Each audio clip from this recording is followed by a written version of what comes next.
Bom dia, eu sou da Ana e sou da Cruzada. Bom dia, meu nome é Pablo, eu moro em Recife e quando eu venho a Brasília eu frequento junto com a Ana aqui. Cruzada. Meu nome é João Denison e eu frequento aqui a Cruzada. Kikuchi, frequento o Sezon, Núcleo Bandeirante, Cantinho da Fé, Candangolândia e Servi.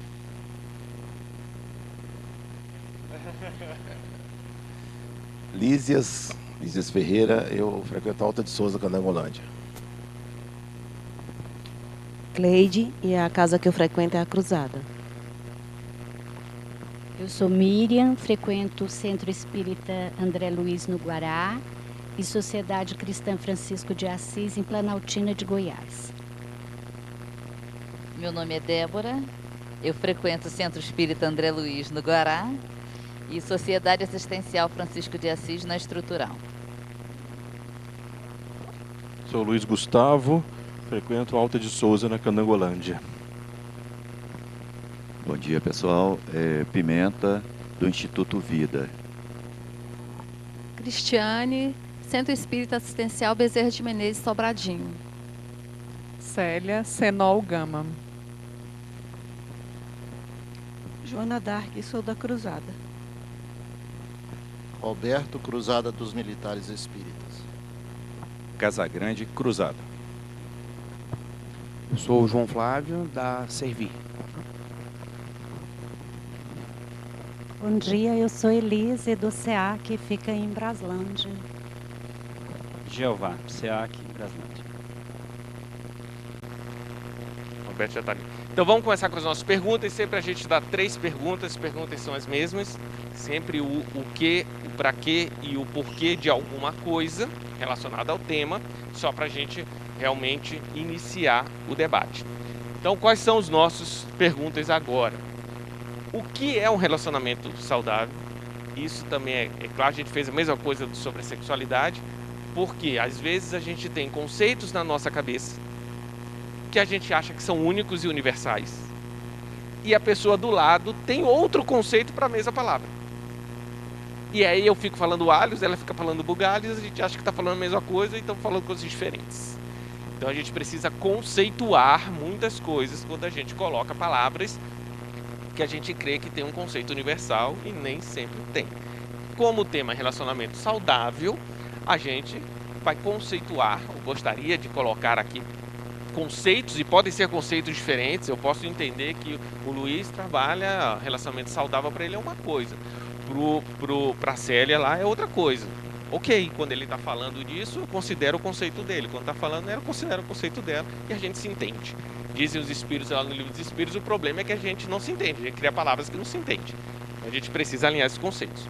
O que é um relacionamento saudável? Para que você se relaciona, e a gente colocou individual mesmo. Para quê? Com que objetivo você se relaciona com as pessoas em qualquer tipo de relacionamento? Ou se eu tenho, ou eu não penso em nenhum objetivo, né? Eu sempre vou. Quando eu vi, aconteceu. Para que eu tenho amigos? Para que eu tenho esposo, esposa? Para que eu me relaciono? E o último é por que precisamos nos relacionar. Aí já é uma outra pergunta, fala assim, precisamos nos relacionar? Se precisamos nos relacionar com outras pessoas, por qual motivo? Que lei estabelece que eu preciso me relacionar? Por que eu sou obrigado a fazer isso? Se eu não quiser fazer isso, eu posso. Enfim, fiquem à vontade. Bem, acho que essa conceituação não é tão simples quanto nos possa parecer à primeira vista. Os espíritos superiores, corrijam-me se estiver equivocado, esclarecem-nos que o que está ao alcance do nosso entendimento é do nosso nível intelectual moral para baixo. Então, ocorre-me uma primeira dúvida ao pensar sobre a conceituação de relacionamento saudável. O que é o relacionamento saudável dentro do que consigo perceber no planeta de provas e expiações, no nível evolutivo, moral, intelectual que me encontro e que talvez seja o comum à maior parte dos habitantes desse planeta. O que não necessariamente seria o que nós diríamos de um relacionamento saudável num planeta de regeneração, em que a regeneração já esteja de fato estabelecida, e menos ainda num mundo feliz, né? Então, apenas colocações iniciais a respeito, não tenho a pretensão de fechar essa conceituação, mas só de trazer alguns apontamentos iniciais sobre o desafio de chegar a esse conceito. Eu gostaria de começar aqui falando, eu fiz uma leitura do livro Constelação Familiar, que é uma psicografia de Divaldo, do espírito Joana de Ângeles, e ali a gente depreende que o ambiente da família, na relação que os pais atribuem aos filhos, está tácito ali, que da forma como isso vai acontecer, sem que haja as imposições, ou os egoísmos, ou as demandas paternas e maternas diante do mundo de hoje. Então, quando acontece baseado no amor e no respeito, existe uma possibilidade de um fortalecimento psicológico para aquelas crianças, aqueles espíritos, crescerem e encararem a sociedade de uma forma mais saudável. Então ficou bastante nítido ali que há uma responsabilidade dos pais no que diz respeito a agregar valor à educação daquele espírito, considerando que aquele espírito pode ser até mais antigo que o próprio pai, mas obviamente se Deus os colocou sobre a responsabilidade daqueles pais, é porque existe uma missão daqueles pais em relação aos filhos. Então fica bastante patente que a forma como há a educação, isso vai interferir na forma como aqueles seres vão encarar a sociedade, num relacionamento saudável ou não. Então é um processo também relacionado à educação. Essa é uma observação que eu gostaria de ter colocado. Que eu, nessa minha caminhada espírita, cheguei à conclusão seguinte: eu sinto com certas pessoas, eu sinto uma afinidade muito maior. Eu perdoo, eu compreendo, mas cheguei à conclusão que a gente encontra na nossa caminhada muitos espíritos afins que vieram nessa encarnação para se juntar e poder dividir aquilo que eles já aprenderam em outras encarnações. Para mim, isso são os espíritos afins. E eu acho muito legal, depois que eu entendi, quer dizer, no meu pensamento, eu entendo isso com muita facilidade. E me serve muito, porque eu tenho um pouco de idade, né? Então eu tenho uma certa vivência que talvez metade de vocês aqui não teve. E isso me dá assim, um respaldo muito grande, porque eu tenho, assim, na hora que eu preciso ajudar uma família, ajudar uma pessoa, eu tenho vários espíritos afins que eu posso contar com eles. Então, uma vez, logo que eu entrei aqui, nesse centro, essa moça aqui, nós somos espíritos afins. Quando ela tem problemas, ela liga para mim para eu fazer as orações em prol do que ela me fala. E já houve muitos casos que eu pedi a ela socorro por certas coisas que estavam passando na minha vida. Então, acho que é muito importante a gente, dentro do espiritismo, procurar notar, porque isso acontece com a maioria das pessoas, e médiums e tudo, mas que não estão antenados para esse lado. Então, eu acho que eu dei uma parte aqui do que eu acho, do que eu penso, do que eu uso como ação na minha vida. o que Ruth falou ali, naturalmente, não dá para dizer. No nosso planeta, né, nós estamos nessa fase aí de transição, provas e expiações para a regeneração. Então, os relacionamentos que estabelecemos estão nesse nível. Começaria ali pela última pergunta: por que precisamos nos relacionar? Então, dentro da nossa própria concepção doutrinária, né, espírita, nós, fruto de erros, desacertos, maus entendimentos, relacionamentos inadequados, conosco mesmo no grupo de espíritos mais próximos, de alguma forma próximos, como a Jéssica disse, nós estamos tendo uma segunda oportunidade. Segunda centena, primeiro milhar, né? Sabemos quantos tempos estamos retardando o restabelecimento de um relacionamento saudável com esses espíritos que estão conosco. Então, a necessidade disso vem da própria concepção espírita. Nós somos, a nossa reencarnação, ela preparada adequadamente para nos oferecer as oportunidades de, junto com aqueles irmãos, situações que já vivemos e não entramos em uma boa solução, a gente tem uma outra chance, uma nova chance. Então, precisamos nos relacionar para isso. Relacionamento não necessariamente precisa de uma proximidade, de uma troca constante, diária, de palavras, ou estar junto com a pessoa. É um relacionamento. Para que se relaciona? Exatamente para isso. Nós nos relacionamos, né, somos colocados nessa situação para que as circunstâncias da reencarnação, antecipadamente preparadas, eles venham a oferecer esse pano de fundo para que a gente estabeleça a coisa que acontece também. E o relacionamento saudável, nesse contexto que o Puxa falou, inclusive, se o nosso planeta é de provas e expiações para a regeneração, o planeta nada mais é do que o somatório das nossas faixas de frequência.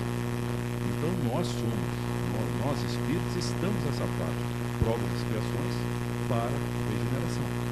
Consequentemente, não serão os relacionamentos aquelas coisas assim admiráveis, né? E nós conseguimos constatar na nossa vivência e também a espiritualidade nos proporciona a fim de que sirva como exemplo.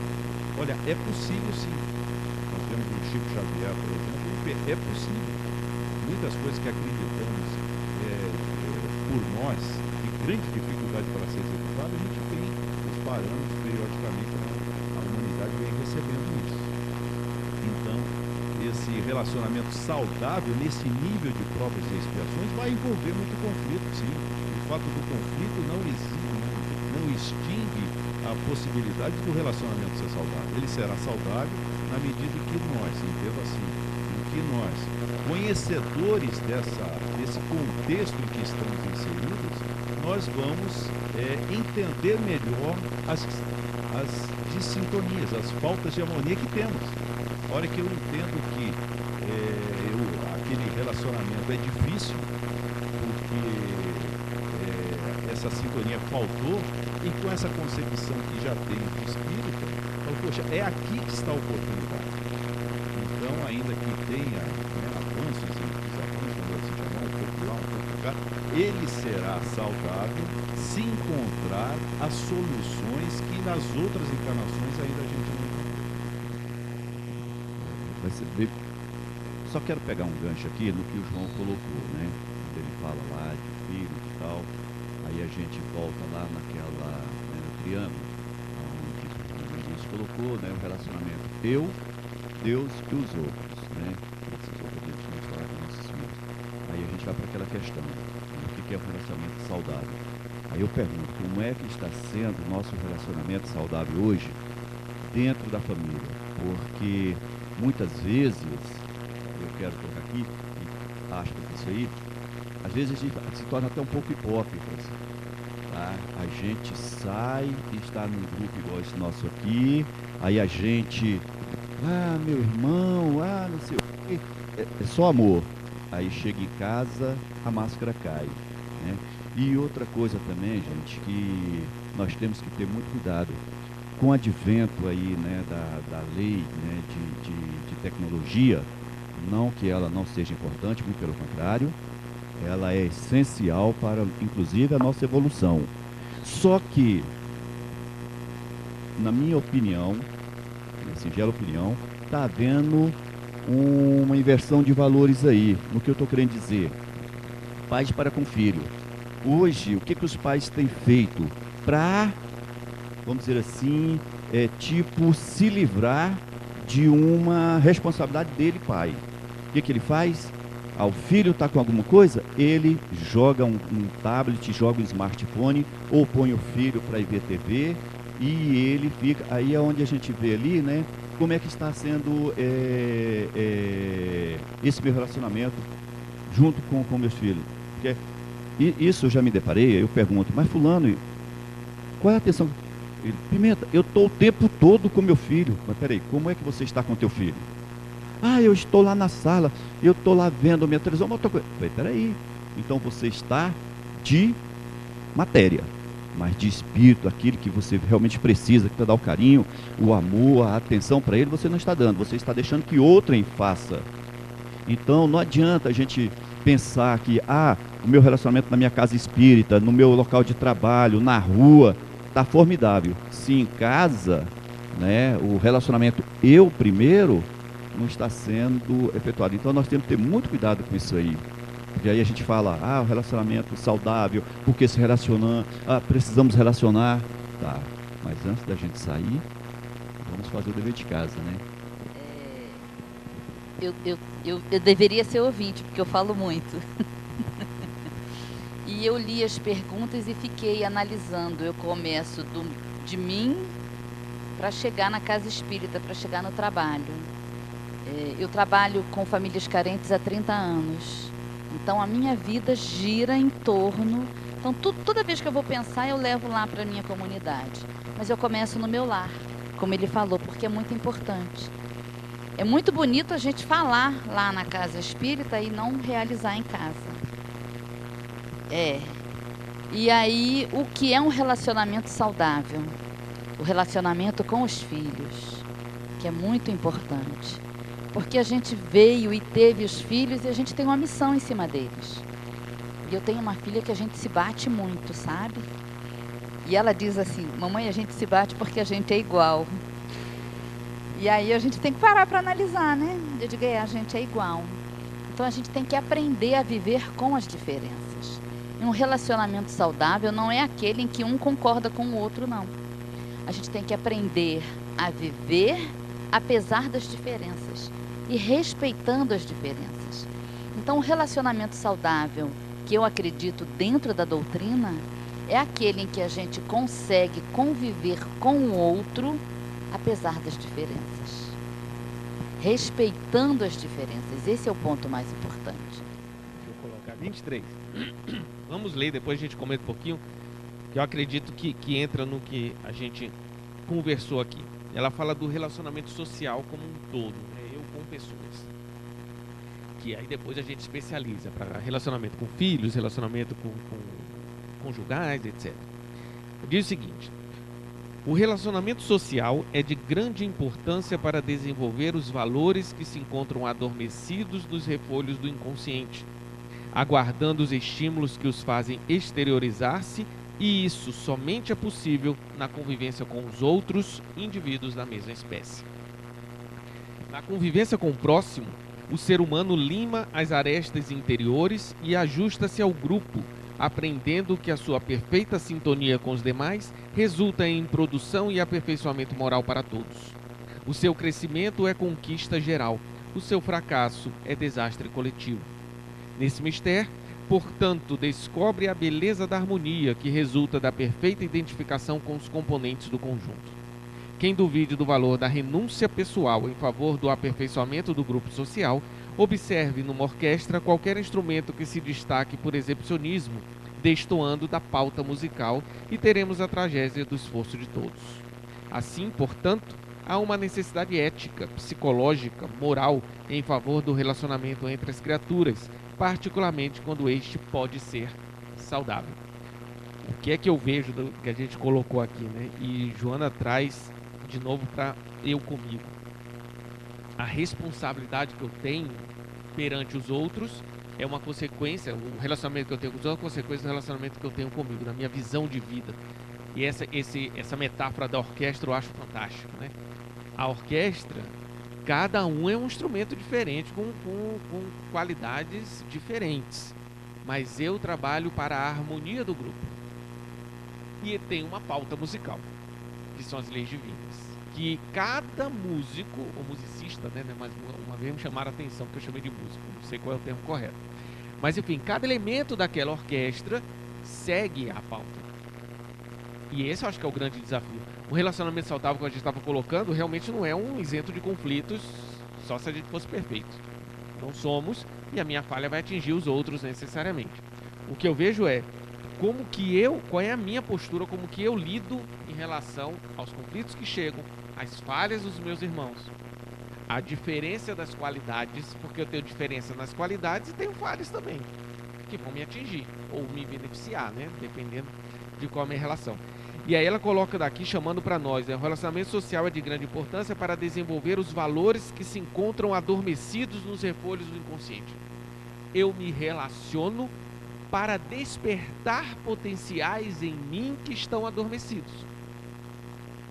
E aí temos vários ditados, né? Eu me incomodo com outros defeitos que tem em mim e outras coisas. Eu me relaciono para eu poder me ver e despertar em mim os potenciais de virtudes que estão adormecidos. Parece simples, mas é algo profundo. Então, quando eu vejo algum irmão errar para comigo, se eu tiver na visão que o Joana de Ângeles colocou aqui, eu falo assim, o que eu tenho que enxergar em mim? Quando eu me irrito, o que eu tenho que enxergar em mim? Onde eu tenho que me melhorar porque eu me irritei, porque eu me magoei. E não o inverso. Quando eu começo a acusar o outro de uma reação que é íntima minha. O relacionamento com o outro faz com que eu me enxergue. E acredito que ela fala dos relacionamentos saudáveis, quando este pode ser saudável, é quando eu tenho a postura comigo mesmo, de aprender com o outro. Aprender o que ele faz de correto para eu imitar, e o que ele faz que eu não concordo para que eu também não faça e consiga influenciá-lo positivamente. Essa é uma das visões que eu tive quando estava estudando de relacionamento saudável. Um relacionamento saudável é quando eu posso ter um relacionamento saudável com você, apesar de você não ter um comigo. É uma postura íntima de que eu vou aprender com a relação. Se eu me ponho na posição de aprendiz, eu mantenho uma relação saudável. Ela chega a falar aqui da renúncia, não é isso? Nesse mistério, portanto, descobre a beleza da harmonia que resulta na perfeita identificação com os componentes do conjunto. Quem duvide do valor da renúncia pessoal em favor do aperfeiçoamento do grupo social. Abrir mão de desejos, abrir mão de querências, de algumas coisas que supririam algumas carências, enfim. Eu me coloco para a harmonia do coletivo para aprender a construir algo maior. O saxofonista, ele troca uma beleza de música no saxofone, mas a orquestra é muito maior e mais rica do que um saxofone só. Então, quanto que eu estou disposto a ser parte da orquestra ao invés de ser o saxofonista? E essa postura de aprendiz e de parte de consciência, de parte do conjunto, acho que estabelece um relacionamento saudável. Eu tenho um relacionamento saudável com o outro. O outro ter um relacionamento saudável comigo, questão de cunho pessoal. Claro que eu vou influenciar, eu vou tentar ajudar e tal, mas é uma decisão de foro íntimo. Eu lembro de Paulo de Tarso, quando ele fala, no que depender de vós, tem de paz com todos os homens. Mesmo que os homens estejam em guerra com você. No que depender de vós. E o meu íntimo depende de mim, né? Que eu acredito que calha aqui, que encaixa com o que Joana disse. Do livro Plenitude, também de Joana de Ângeles. Nesse processo de evolução, falando do espírito, evidentemente, a coragem assume diferentes aspectos, proporcionando relacionamentos saudáveis que são indispensáveis para o desiderato feliz. Todos necessitam de coragem fraternal para a convivência, resultando em vínculos de amizade profunda, capazes de resistir às agressões e discordâncias que comumente têm lugar nos comportamentos humanos. Insistir nos bons sentimentos da amizade na procura dos relacionamentos afetivos na área do amor sexual, livrando-se dos conflitos de qualquer natureza, com a coragem de autossuperação, constitui uma das metas a alcançar na busca da saúde plena. A coragem de lutar não espera compensação de qualquer natureza. Mesmo quando a morte do corpo se aproxima, o homem e a mulher de coragem prosseguem na sua faina de oferecer exemplos e contribuições que felicitam aqueles que vêm à retaguarda e avançam confiantes na contribuição daqueles que os precedem pelos caminhos da inteligência e do sentimento. Coragem é mais que destemor ante perigos, é a conquista da autoconsciência que faculta a segurança nas possibilidades e nos meios valiosos de prosseguir na conquista de si mesmo. E aí ela coloca aqui essa coragem que ela trabalha no texto, ela é que proporciona relacionamentos saudáveis. Bem, o Pimenta, né? Ele trouxe a ideia do que foi projetado ali do triângulo, né? O meu relacionamento com Deus, comigo mesmo, próximo. E eu vejo muito essa coragem, fruto de um amadurecimento, então voltamos ali ao estado de envolvimento que o mundo está e que nós estamos, né? Que vai me dar uma melhor condição de entender até as leis de Deus que estão escritas em nossa consciência, assim como os objetivos dessa encarnação. Então, a hora que esse relacionamento ele vai ser cada vez mais transparente, mais imediato, eu consigo me relacionar comigo mesmo de uma forma mais leve, porque eu começo a me entender uma série de defeitos que tem e que tem por superar. E dentro das leis de Deus que me oferecem várias situações para que eu resgate isso, a oportunidade de eu reclamar. Nesse contexto, eu acho que esse relacionamento, né, com Deus e comigo mesmo, ele vai se aprimorando, ele vai se tornando mais claro, e isso é fruto do nosso amadurecimento espiritual. Eu consigo trabalhar com o próximo muito mais fácil, porque eu começo a entender, vamos dizer assim, o círculo virtuoso da vida, que vai me oferecendo essas condições, volta pelas ideias iniciais, vai oferecendo várias situações para que eu resgate as coisas. Resgate coisas que não custam me ver. E a coragem vem nisso. A hora que eu entendo que aquele relacionamento, de qualquer natureza, ele é conflituoso, é ali que está a oportunidade. E a coragem que tem que ter é o que a senhora falou ali, Débora, ela falou do respeito. Então também tem que respeitar, porque nós, ainda que estejamos todos, né, na mesma universidade, Terra, hoje, nós ingressamos aqui, alguns com a nota ali 6 de 1, que era a nota mínima, e outros estão com 9 e 8.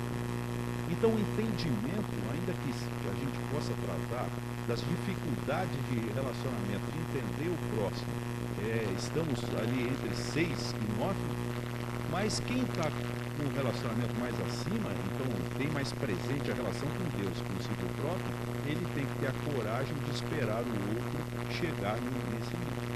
E ele está ali, naquele contexto, naquele relacionamento, até para oferecer as condições de ajuda, porque ele recebeu anteriormente. A gente está numa fileira aí de mãos encadeadas. Então, essa coragem que eu vejo é a coragem de não querer fazer com que as coisas funcionem como imaginamos que devam ser feitas. A gente entender esse contexto geral conosco e com o outro, respeitar o outro e oferecer o que a gente pode para que ele também cresça, né? E ter a humildade, porque esse roteiro que eu estou descrevendo acontece nesse sentido e acontece no outro sentido. E tem outros tantos fazendo isso por nós, às vezes a gente nem se dá conta, talvez por uma falta assim, de humildade da nossa parte. Então somos, como diz Emmanuel, somos doentes tratando de doentes. Então esse entendimento é importante. Completando o que Casagrande falou, sempre pensando na família carente, a gente sai da nossa casa, nós espíritas, né? Saímos da nossa casa para fazer caridade. Hoje, como nós somos bonzinhos, né? E a gente chega lá e encontra uma mulher que ela é carente de recursos financeiros, mas que é ignorante. E aí ela nos trata mal. E aí a gente diz assim, eu não sou obrigada a aguentar isso. Eu saí da minha casa porque eu quis. Então, eu quero que a pessoa que precisa de ajuda seja humilde. E aí nós estamos no 6 em 1. Porque eu ainda não estou pronta para me relacionar. E aí a gente tem que estudar, ler os livros, ler os ensinamentos que nós temos e procurar praticar. E nós precisamos dar a cara para bater, para enxergar isso. Porque a gente acha que o outro tem que ser humilde porque eu estou lá ajudando ele. E esse relacionamento não vai ser saudável nunca. Porque eu ainda estou no 6 em 1. Olha, vou lhe dar um exemplo do 9 em 9, se não 10.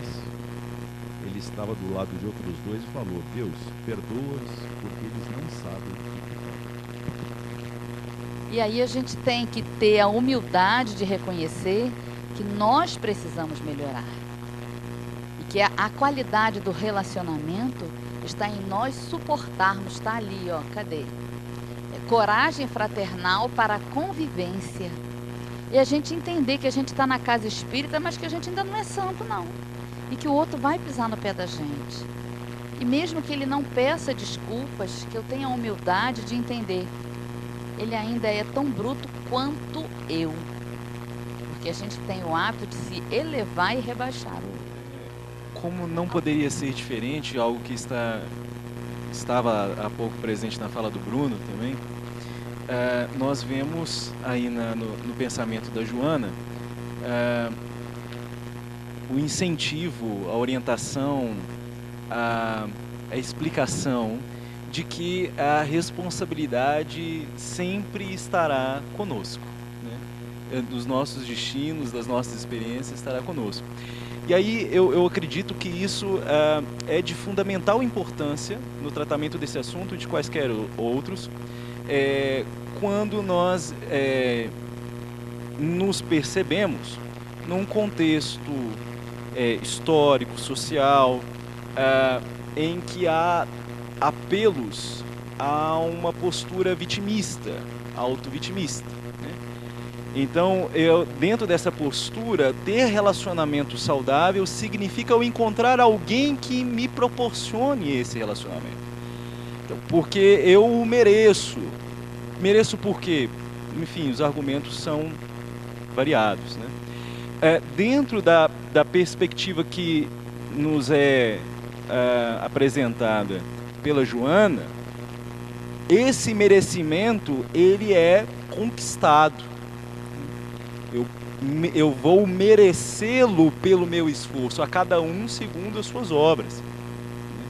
E algo que, voltando ao que o Bruno disse, que é bem elucidativo quanto ao que estamos tentando expor, é que podemos ter um relacionamento saudável com o outro sem que necessariamente o outro tenha relacionamento saudável conosco. Ou o inverso. O outro vai ter um relacionamento saudável conosco, não necessariamente nós estaremos oferecendo um relacionamento saudável ao outro. Né? E aí temos casos de pessoas que convivem numa relação matrimonial durante 50 anos, 60 anos, 70 anos, e um dos cônjuges alça esferas superiores quando desencarna e o outro vai ter garantida uma moradia por alguns anos em regiões sombrias no umbral. Né? Então, assim, acho que tratar desse tema já tendo, de quanto possível, pacificado que estamos a tratar de mais uma conquista individual, né? Estamos a tratar de mais um aspecto da vida a que cada um tem que fazer por si. Né? Acho que a falta de consentimento em relação aos outros conceitos não mancha, não prejudica em nada o grande ganho que teremos nesse entendimento. Agora é do livro Amor Imbatível Amor, também de Joana de Ângeles, e ela vai falar sobre o amor. Aí vamos para o 25 e 26, tá? O amor atravessa diferentes fases. O infantil, que tem caráter possessivo, o juvenil, que se expressa pela insegurança, o maduro, pacificador, que se entrega sem reservas e faz-se plenificador. Há um período em que se expressa como compensação, na fase intermediária entre a insegurança e a plenificação, quando dá e recebe, procurando liberar-se da consciência de culpa. O estado de prazer difere daquele de plenitude, em razão de o primeiro ser fugaz, enquanto o segundo é permanente. Mesmo que sob a injunção de relativas aflições e problemas e desafios que podem ser vencidos. Somente o amor real consegue distingui-los e os pode unir quando se apresentem esporádicos. A ambição, a posse, a inquietação geradora de segurança, ciúme, incerteza, ansiedade afetiva, cobrança de carinhos e atenções, a necessidade de ser amado caracterizam o estágio do amor infantil, obsessivo, dominador, que pensa exclusivamente em si antes que no ser amado. A confiança suave, doce e tranquila, a alegria natural e sem alarde, a exteriorização do bem que se pode e se deve executar, a compaixão dinâmica, a não posse, não dependência, não exigência, são benesses do amor pleno, pacificador e morredouro. Quando a gente estava falando aqui sobre essas questões de que mas eu não sou obrigado a passar por isso. Fala assim, olha, você não é obrigado, mas vai chegar um dia que você vai até gostar de estar nessa situação. Quando nós tivermos o amor pleno, maduro, não exigente, ele não exige retorno, contribuição, ele apenas é feliz por contribuir com o ser amado. O amor infantil de Joana tem caráter possessivo. O juvenil expressa insegurança e o maduro é pleno. Entre a insegurança e o pleno, eu tenho, que talvez seja onde a maioria das nossas experiências aí fique pautadas entre um e outro, eu tenho a necessidade da compensação, da troca. E a gente lendo abre muitos horizontes, né? Porque a gente acha que o amor verdadeiro precisa de troca. Não precisa. O amor verdadeiro precisa de doação. Ele doa-se e pronto.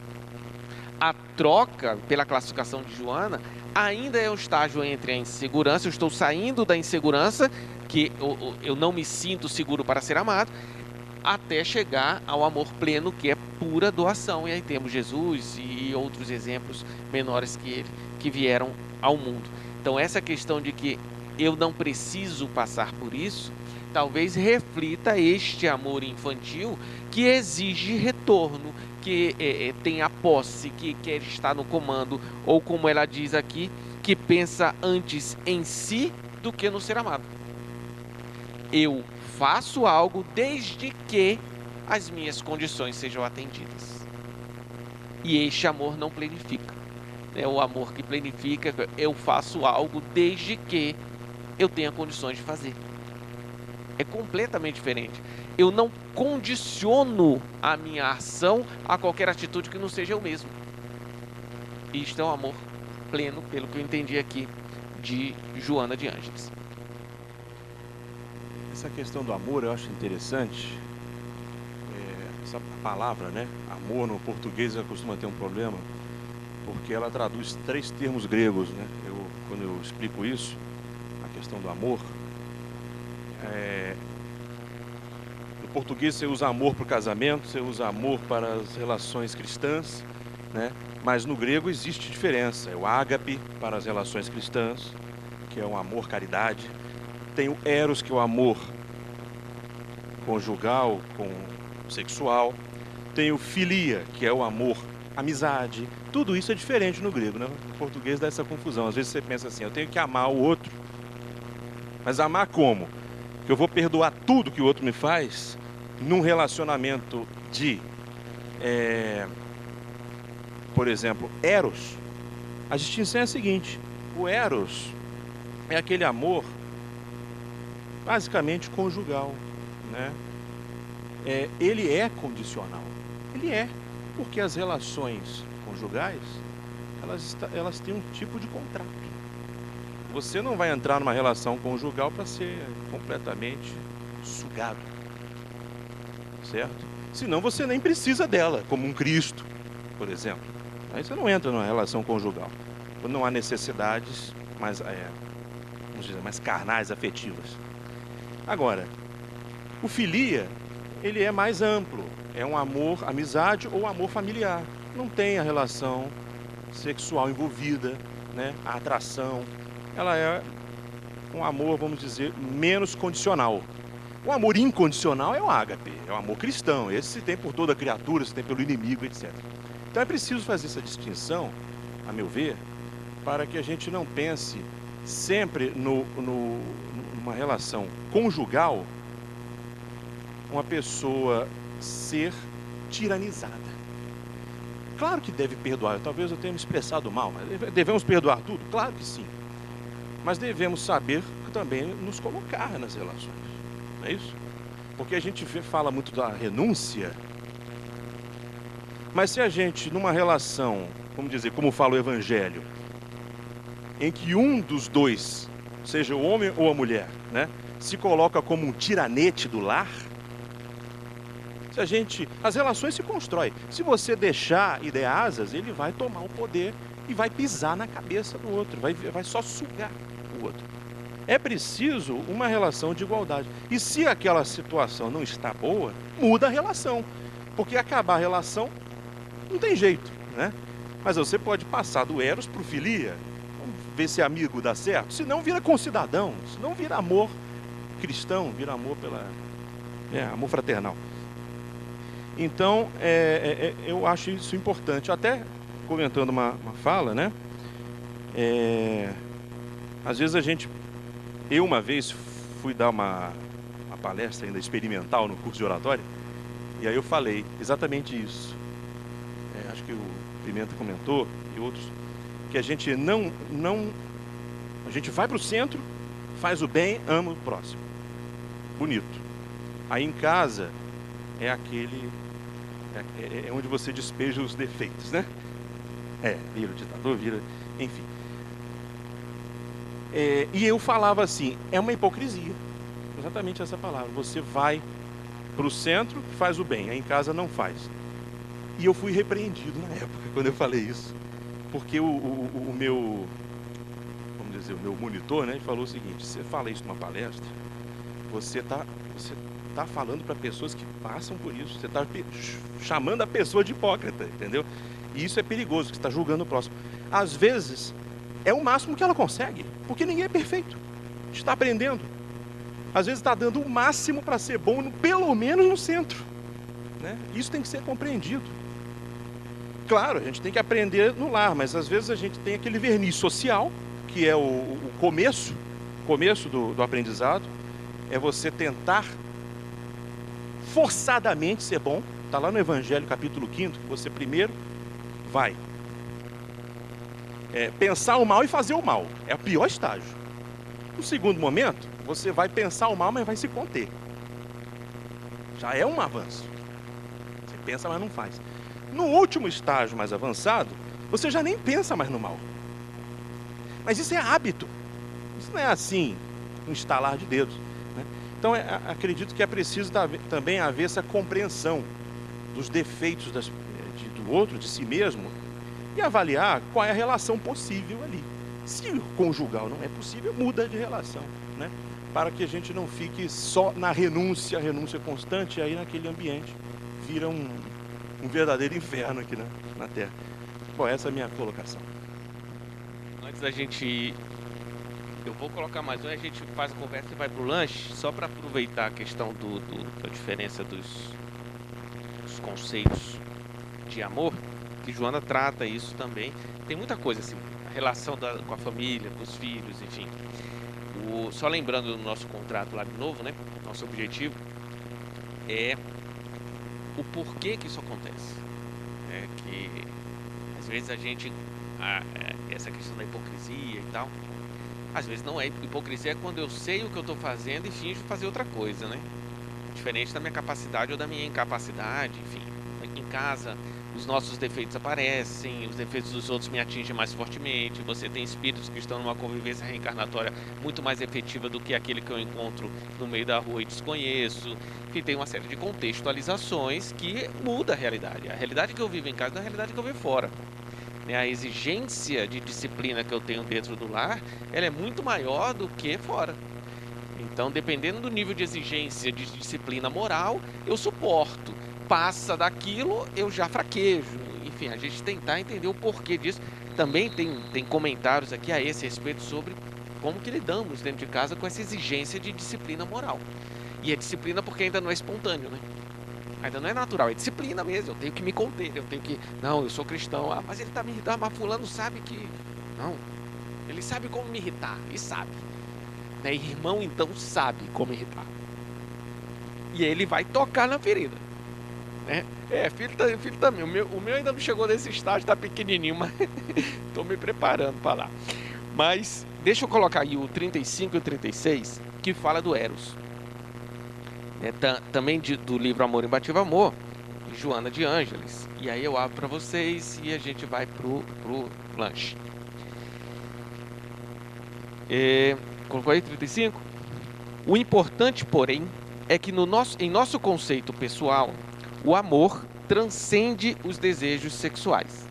Enquanto Eros, e ela está definido, o capítulo é para definir mesmo amor e Eros, enquanto Eros, que pode ser portador de sentimento afetivo, isso eu achei fantástico, né? A gente acha que Eros não tem sentimento afetivo, a parte erótica mesmo, e erótica no sentido de conjunção, de atração física, etc., que pode ser portador de sentimento afetivo, caracteriza-se pelos condimentos da libido, sempre direcionada para os prazeres e satisfações imediatas da utilização do sexo. O amor é permanente, enquanto Eros é transitório. Eros toma conta dos sentidos e responde pelas paixões desenfreadas, pelos conflitos da insatisfação que levam ao crime, ao desar, ao desespero. Tendo por objetivo imediato e inadiável o atendimento dos desejos mentais do desequilíbrio sexual, é responsável pela alucinação que predomina nos grupos sociais em desalinhos. Olha a amplitude disso, né? Assomando em catadupas de posse enseguecida, não confia, envenena-se pelo ciúme, transtorna-se pela insegurança, fere e magoa, derrapando em patologias sexuais devastadoras e perversões alucinantes. O amor dulcifica e acalma, espera e confia.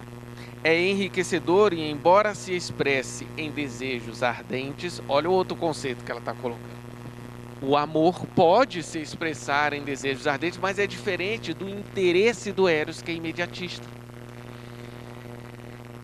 que se extasiam na união sexual, não consome aqueles que se lhe entregam ao abrasamento, porque se internece e vitaliza, contribuindo para a perfeita união.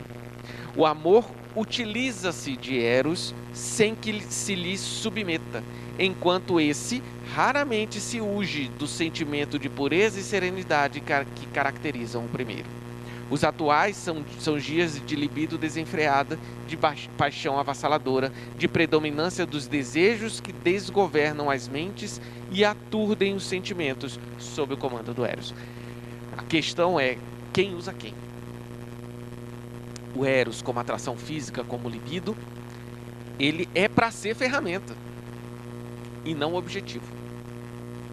Quando ele torna-se objetivo, você tem os desvios aí, e ela fala do impacto em toda a sociedade, né? A transformação desses comportamentos sociais, das relações que não se tornam saudáveis, porque, não raro, quem está no comando de relacionamentos aí conjugais, se assim podemos expressar, contínuos ou pontuais, né? Conjugais, o Eros é que comanda para me iludir que eu tenho amor. E ela fala que tem que ser o inverso. O amor pleno, o amor que plenifica, o amor que fica bem quando o outro está bem, utiliza-se do Eros para proporcionar o bem-estar do outro. E eu, como consequência, porque eu sou parte da sinfonia, né? Eu sou parte da orquestra. E não um instrumento que quer se manter isolado e em destaque. Até nesta relação conjugal. Quando ela trabalha, ela traz um conceito muito bacana de que o amor, ele também tem o interesse sexual. Mas é outro interesse. É de planificar. é de causar bem-estar ao outro e a harmonia do coletivo, no caso, a dupla. O Eros não. O Eros tem por interesse uma satisfação imediata e individual, mesmo que eu precise do outro. É pelo que eu entendi do conceito aqui de Joana. Deixa eu passar para o Kikuchi, depois para você. Quem mais pediu? Na verdade, Kikuchi, Pimenta e Luiz. E aí a gente fecha aqui essa primeira parte. Precisamos recuperar o quanto possível as bases do conhecimento que nos serve para o desenvolvimento de um momento como esse, de reflexões, de estudos. Então, nós temos, de um lado, né, o instinto de preservação.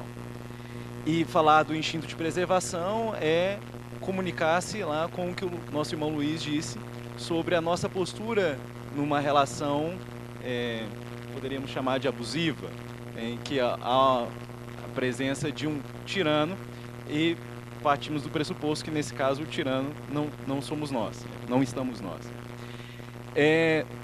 No outro ponto, nós temos esclarecimentos que vão ao encontro do porquê, no campo dos encarnados, nós estarmos misturados nos nossos níveis evolutivos.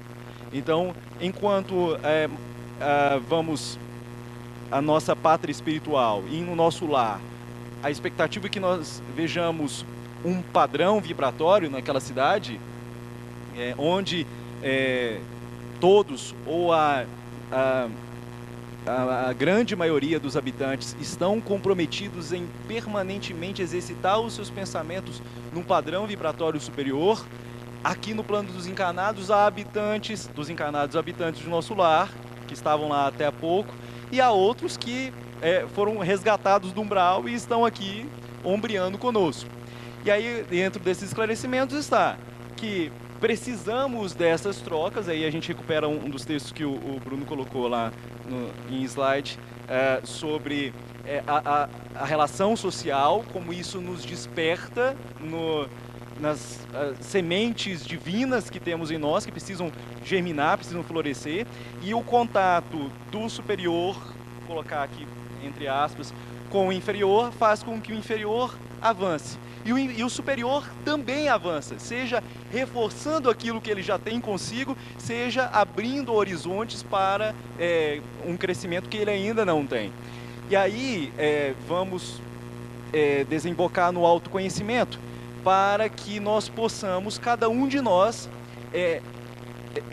assumir, mais uma vez, o que nós falávamos na fala anterior, a responsabilidade sobre si no equilíbrio do instinto de preservação com a proposta evolutiva.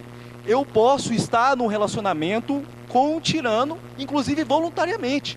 Eu decidi estar lá, porque ele precisa de algo que eu tenho a oferecer e outra, eu tenho algo de repente a resgatar, porque, entre outras várias possibilidades para que eu me interesse em estar nesse relacionamento com o tirano, pode ser que parte dessa tirania que ele desenvolveu em outras encarnações deve-se a orientações equivocadas que eu lhe dei, a um comportamento equivocado da minha parte como pai ou como mãe, no incliná-lo a essa conduta. Então eu, de alguma forma, nos refolhos da alma, há uma dívida kármica, eu me compreendo responsável ou corresponsável por aquele caminho doloroso que aquele meu irmão vem seguindo e decido voluntariamente estar. Agora eu tenho resistência para isso? Aí, mais uma vez, a questão do autoconhecimento. Então, muitas das vezes, o estar ou não estar num relacionamento que poderíamos classificar como abusivo, isso implica na minha percepção do quão preparado eu estou para isso. Né? Então, não necessariamente a postura vai ser sair, não necessariamente a postura correta vai ser ficar. Depende muito dessa autoanálise, do quanto eu me vejo preparado para. E daí a gente ver como legítimo, dentro dos códigos divinos, a possibilidade num casamento de haver o divórcio. Porque para evitar um mal maior, a depender do contexto, para evitar um mal maior, eu interrompo, ainda que naquele momento, naquela encarnação, né, não invalidando a possibilidade de voltar a ter aquela experiência naquela mesma encarnação ou em outras, mas naquele momento, para evitar um mal maior, eu interrompo a experiência. Tá, só voltando aqui num ponto aqui que o nosso irmão Luiz, né? ele nos colocou lá sobre o perdão, aí a gente vai também para que o Oswaldo nos lembrou. Eu vejo assim, a maior forma, né, de prova de amor, sublime maior do amor, foi justamente quando ele falou lá: Pai, perdoai, né, pois eles não sabem o que fazem. Então, quando você falou, né, sobre o perdão, aí você até ratificou depois, né, retificou lá, a gente tem que entender o seguinte, como ele mesmo disse: perdoai, não 7, mas 70 vezes 7. E agora a gente tem que entender uma coisa, porque muitas vezes nós temos esse ledo engano, que perdoar é esquecer. Não, aí é amnésia, aí é doente, tem que procurar um especialista. Perdoar é quando, aí aonde é que vai entrar, né, o amor sublime amor. É quando, perdoar é quando eu lembro, né, eu me lembro que fui ofendido e aquela ofensa não me traga ranço no coração, né? Eu vou encontrar com aquele que me causou aí essa ofensa e isso não vai fazer com que eu queira que ele rache a cabeça num poste com o carro dele, né? Então, aí é onde é que entra o nosso verdadeiro amor. Exatamente. Talvez uma colocação interessante, que aí se deve a Platão, né? É que essa relação entre Eros, o filia, que é o amor, e o ágape, ela é evolutiva. Quer dizer, lá no banquete, Platão falava que os seres começam pelo Eros, né, para chegar um dia ao ágape, o amor pleno. E por que existem esses 3 estágios de Eros, filia e ágape? Porque nós temos vários graus de evolução entre nós, né? Existem aqueles que estão chegando da animalidade, ainda estão mesmo aprendendo a amar por Eros, é a função desse Eros, é isso, é tentar aproximar pela atração, para depois ir aprendendo a amar não o corpo, mas a alma do outro, né? E aí vincula Eros com filia, o filia domina o Eros, até que chega no ágape. Mas eu tenho assim uma posição de certa, não é nada pessoal, mas é uma discordância doutrinária da questão do karma, né? Porque o karma, ele não está na codificação absolutamente, e essa posição do karma, às vezes, ela leva a entender que você deve estender mais do que devia, que é uma certa expiação ou uma prova.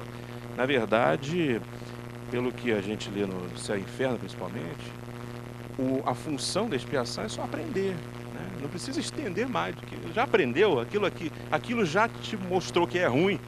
Para que continuar, né? Como se fosse um cilício. Aí você tem as mensagens de tormento voluntário, aquela coisa toda, que para quê, né? Você já aprendeu. A função, então, é a hora de usar o livre-arbítrio. De falar: não, eu não sou determinado, eu me determino, certo? Então eu tomo um caminho que possa me oferecer mais experiências enriquecedoras do que aquele, né? Mas depende, claro, da consciência, como você falou, Vicente. Então, acho que é importante também essa questão do perdão ser bem desenvolvida. Só isso.